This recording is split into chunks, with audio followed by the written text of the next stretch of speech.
Senator Kennedy thinks that financial pressure could be the key to ending the conflict with Russia. Mr. Senator, what financial pressure are you talking about to apply to Russia?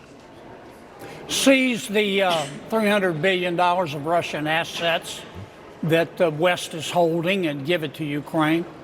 Look, the American people want an end to the war. The Russian people want an end to the war. President Trump wants an end to the war. You do too. I do too. The only people who don't want an end to the war are President Xi in China, the Ayatollah in Iran, and of course Vladimir Putin, who has a taste for blood worse than Stalin. The only way you're going to bring Putin to the table is to make it costly for him to prosecute this war. We have a bill in the Senate to sanction anybody who buys Russian oil and cut off Putin's cash flow to prosecute the war. The only problem with that is it'll pass the Congress, but there's no way President Trump is going to ever do it. You don't have to be a senior at Caltech, Stuart, to figure this out. The president's in China right now negotiating a trade deal. He'll get a trade deal. He's not going to come back home and blow up the trade deal by passing the bill to sanction Russian oil purchases. So we have to go to Plan B. Plan B is as follows. I have a resolution. It says correctly there's $300 billion in cash in Russian money, not American money, Russian money, most of which is sitting in Brussels.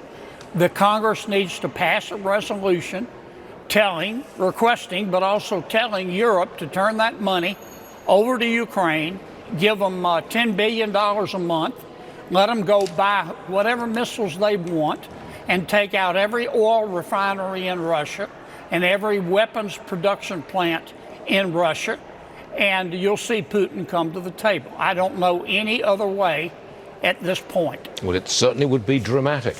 On another subject, the government has been shut down for nearly a month. Some of your colleagues want to pass individual bills to pay different groups. You don't like just paying the air traffic controllers, for example, or paying the military, special bills to pay them.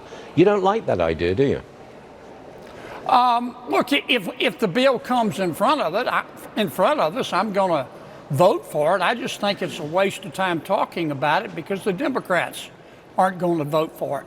The way to get everybody paid is to open up the government. We're not asking our Democratic colleagues to sell a kidney. All we're saying is we don't want anything. We just want to open up government so we can negotiate a budget. And Senator Schumer has said, well, I'll only open it up if you give us $1.5 trillion and gut the one big beautiful bill like a fish. Well, you know, Stuart, I'm not Bambi's baby brother. I'm not going to vote for that. I don't know any Republicans going to vote for that. Okay. So the Democrats have a decision to make. We're going to just stay shut down. I hate to see it. People are being hurt. But look, I voted yes to open it up 13 times. All of us have. I can't make Senator Schumer and my Democratic friends, I can't make them do it.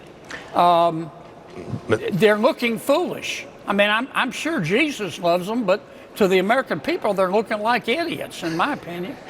We're going to leave it right there, Senator Kennedy.